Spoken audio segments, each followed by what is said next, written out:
আজকে শুক্রবার তো ছিলাম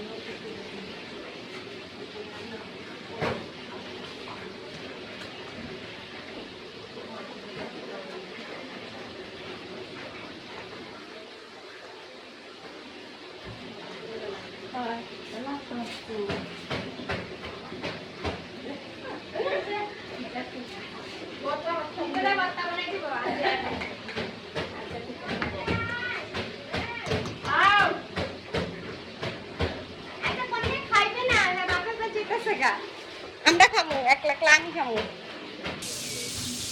এদিকে রান্না করতেছি পাখি, কয়েল পাখি বোনা দেবো মিক্সের মতো, ঠিক আছে? এটাকে ভালো করে কড়া করে ভাজতে হবে। আজকে বাসার কেউ নাই, যাবো যাবো বাপের বাড়ি। আমি আর আমার হাজবেন্ড, আমার এক ছেলে, আরেক ছিল বেড়াইতে গেছে। আমি দিতেছি সুটকি মুটকি বাইতে, হ্যাঁ দিতেছি।